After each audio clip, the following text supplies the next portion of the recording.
Hey there, it's David Duford at davidduford.com, where I help insurance agents like you succeed in selling insurance. Today we're going to start a 4-part video series talking about the numbers behind selling final expense. I've done other videos like this over the past many years. I've been doing YouTube educational videos for life insurance agents. And what you're going to find are updated numbers, expectations, opinions from me as of 2019, along with a much shorter to the point impact. I will direct you to many of my older videos that will go into a lot of depth, that are longer in length, and will provide a lot of the same information. So if you'd like to watch those to kind of get some perspective, those are helpful too. But the following 4 videos do a great job of summarizing the most important aspects of how to measure success and your capabilities for income selling final expense. So today in the first video, we're going to talk about commissions. And specifically what we're going to talk about are commissions and the starting commissions, advancing, what that means, what that implies, issuing, getting paid on issue versus draft, and then chargebacks. All of these components make a difference in what you get paid and how you're going to get paid. And the first point we're going to talk about is starting commissions. Starting commissions is the percentage that is based on what you get paid based on what amount of premium per month the client is paid. For example, if someone pays a total of $600 in annualized premium and you're at 100% contract, you get paid 100% of $600, which is $600. So starting commissions in this business vary wildly. A lot of it depends on what benefits you get in exchange for the commissions. Generally speaking, the higher the commissions, the more independence that you need to have in solving your problems and managing yourself. Whereas the lower commissions, you're going to get more micromanagement, maybe free leads, but more expectations on a more frequent basis. So the goal here is to find what particular combination of value and commission is best suited for your personality and what your goals are. I can only account for my organization, but generally I start agents between 100% to 110% first year commission for final expense, eventually raising them after a small quota to 110 to 120% first year commission. The reason I do that is because I tell everybody I'm here to support you, answer your questions, help you with underwriting, sales skills, leads, all of that stuff to get you up and running. And since that's very front-loaded in the recruiting process, you'll need to have a smaller commission to offset that investment of my time, ultimately growing to the point where you can maximize your commissions and get paid a great commission. There are organizations that I've heard of organizations that charge 50, 60, 65% commission, have free lead programs.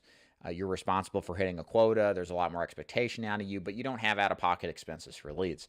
That may or may not be a better solution for you. But the point is that if you're independent, you're buying your own leads, and you want mentorship, there are organizations like mine and others that will start at 100% or higher. And for me, that's a good deal because you don't want to start much lower than that with a similar setup, because most likely that's going to reduce your profitability. If you have a couple of bad weeks, it's going to affect you a lot more negatively than if you maximize your commissions on the front end. Second, we're going to talk about advancing. Advancing is defined as a loan. It's money that you get up front for the expectation policy is going to stay on the books. So there's 2 ways that you get paid in advance. Usually on issue, which means you get paid when the policy is approved and issued. Usually, let's put it this way, it's approved on the phone if you do a phone interview. A couple of days later, it gets printed and sent. That's issued, and that's when you get paid. Or on draft, when the first premium is collected via bank draft. The difference between those is you get paid faster on issue, but there's more potential for chargeback because there's people that will buy it and then 30 days later have buyer's remorse sometime in 30 days later and then just cancel it. So there's more risk for chargebacks. Whereas after getting paid after the first successful collection of the first premium tends to represent that this person is interested, they're keeping it, and there's a higher chance there's going to be less pay issues. So which one should you do? You're probably going to end up with a mix of companies that do just advance and just draft, or advance on issue, and others that advance on draft. Some companies flat out won't advance on issues, others are fine. And ultimately what you're going to do is write a kind of a combination of both.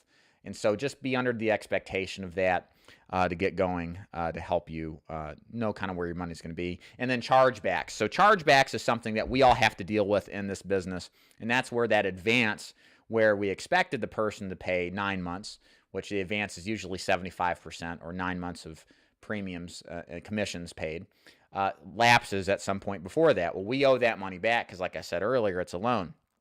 And since the collateral, the policy, the collateral is gone, well, now it's due and we've got to pay for that portion of it back. Now, usually you don't cut a check, you just place more business, and that advance that would have been paid to you is covers that balance down.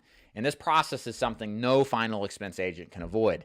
It's a natural part of this business. People change their mind, and final expense predominantly is sold to people who are poorer on a fixed income, usually seniors, disabled, or retired, living check to check. So this is a part of the process. You're going to deal with it. Then the best way to avoid that is just to sell correctly. We'll talk about that on future videos as far as the sales process goes. But the key is just to sell appropriately to the client's need and budget. Make sure you're not overburdening them so that they're more tempted to drop it. Make sure you're selling a good policy too that gives them the best overall value and price. So this is the first conclusion of the first video. If you'd like to learn more about joining my agency, you can go to davidduford.com, click the button at the top that says Join David's Agency, and then watch the free material that gives you an idea of what we do. If you like this video, subscribe, like the thumbs as well, and then comment below if you got any questions or concerns. My name is David Duford at davidduford.com. We'll see you later. Bye, guys.